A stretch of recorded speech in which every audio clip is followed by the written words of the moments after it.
CM Siddaramaiah ವಿರುದ್ಧ ಏಕವಚನ ಪದಪ್ರಯೋಗ ವಿಚಾರಕ್ಕೆ ಸಂಬಂಧಪಟ್ಟಂತೆ ತಮ್ಮ ಹೇಳಿಕೆಯನ್ನು ಮತ್ತೊಮ್ಮೆ ಸಮರ್ಥಿಸಿಕೊಳ್ತಾ ಇದ್ದಾರೆ ಸಂಸದ ಅನಂತ್ ಕುಮಾರ್ ಹೆಗಡೆ ಅವರು.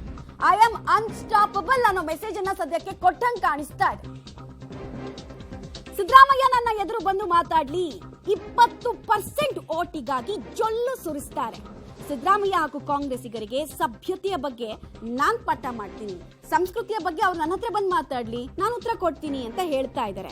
ಇದು ನನ್ನ ವೈಯಕ್ತಿಕ ಸ್ಟೇಟ್ಮೆಂಟ್ ಅಂತ ಸಂಸದ ಅನಂತ್ ಕುಮಾರ್ ಹೆಗಡೆ ಅವರು ಇದೇ ವೇಳೆ ತಮ್ಮ ಹಿಂದಿನ ಸ್ಟೇಟ್ಮೆಂಟ್ಗೆ ಬದ್ಧರಾಗ್ತಾ ಇದ್ದಾರೆ. ಸಿದ್ದರಾಮಯ್ಯನವರು ನನ್ನ ಎದುರುಗಡೆ ಬರಬೇಕು ಡಿಬೇಟ್ಗೆ.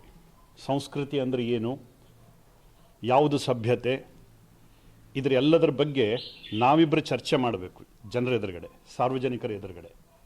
ಅದು ಜನ ಪ್ರತ್ಯಕ್ಷವಾಗಿ ನೋಡಬೇಕು. ಎಲ್ಲೋ ಕುತ್ಕೊಂಡು ಅಥವಾ ಎಲ್ಲೋ ಸಭೆಗಳಲ್ಲಿ ಕೊಡೋದಲ್ಲ, ನನ್ನ ಎದುರುಗಡೆ ಬರಬೇಕು ಸಿದ್ದರಾಮಯ್ಯನವರು. ಸಂಸ್ಕೃತಿ ಬಗ್ಗೆ ಮಾತಾಡ್ತಾರೆ, ಸಭ್ಯತೆ ಬಗ್ಗೆ ಮಾತಾಡ್ತಾರೆ. ನಮ್ಮ ಪ್ರಧಾನಮಂತ್ರಿಗಳ ಬಗ್ಗೆ, ನರೇಂದ್ರ ಮೋದಿಯವ್ರ ಬಗ್ಗೆ, ಅಮಿತ್ ಶಾ ಬಗ್ಗೆ, ಯಡಿಯೂರಪ್ಪನವ್ರ ಬಗ್ಗೆ, ಹಿಂದುತ್ವದ ಬಗ್ಗೆ, ದೇವಸ್ಥಾನಗಳ ಬಗ್ಗೆ ಅಸಭ್ಯವಾಗಿ ನಡ್ಕೊಂಡಿರ್ತಕ್ಕಂಥವ್ರು ಮೊದಲು ಯಾರು? ನಾವೇನು ನಡ್ಕೊಂಡಿದ್ವಾ? ನಮ್ಮ ಬಗ್ಗೆ ಅಷ್ಟೊಂದು ಕೀಳಾಗಿ ಹೇಳ್ತಕ್ಕಂಥ ಅವಶ್ಯಕತೆ ಏನಿತ್ತು? ಕಾಂಗ್ರೆಸ್ ಲೀಡರ್ಗಳು ನಮ್ಮ ಪ್ರಧಾನಮಂತ್ರಿ ಮೋದಿಯವ್ರ ಬಗ್ಗೆ ಏನೆಲ್ಲ ಕೆಟ್ಟದನ್ನು ಮಾತಾಡಿದ್ದಾರೆ? ಬಹುತೇಕ ಯಾವ ಸಂಸ್ಕೃತಿ ಸಭ್ಯತೆಯ ಎಲ್ಲೆಯನ್ನು ಮೀರಿ ಮಾತಾಡಿದ್ದಾರೆ. ಹೇಳಬೇಕಾ ಯಾರು ಅಂತ? ನಾವು ನಮ್ಮ ನಾಯಕತ್ವವನ್ನು ಪ್ರೀತಿ ಮಾಡ್ತಕ್ಕಂಥ ಜನ, ಅದಕ್ಕಿಂತ ಹೆಚ್ಚು ನಮ್ಮ ಧರ್ಮವನ್ನು ಪ್ರೀತಿ ಮಾಡ್ತಕ್ಕಂಥ ಜನ. ಇವತ್ತು ಅಯೋಧ್ಯೆ ರಾಮ ಮಂದಿರದ ಬಗ್ಗೆ ಏನೆಲ್ಲ ಅವಹೇಳನಕಾರಿ ಮಾತುಗಳನ್ನು ಹೇಳಿದ್ರು, ಎಷ್ಟು ಕೀಳಾಗಿ ಹಿಂದೂ ಸಮಾಜವನ್ನು ಕಂಡ್ರು. ಅಲ್ಲಿರ್ತಕ್ಕಂಥ 15%, 20% ಜನರು ಓಟಿಗೋಸ್ಕರ ಇಷ್ಟೆಲ್ಲ ಜೊಲು ಸುರಿಸ್ತಾರೆ. ಹಾಗಿದ್ರೆ 80%, 85% ಇರತಕ್ಕಂಥ ನಮ್ಮ ಜನರಿಗೆ ಏನಿದೆ ಗೌರವ? ಹಾಗಿದ್ರೆ ಮೊದಲು ಗೌರವ ಕೊಟ್ಟು ಮಾತಾಡೋದನ್ನು ಕಲೀರಿ ನಮ್ಮ ಸಮಾಜಕ್ಕೆ.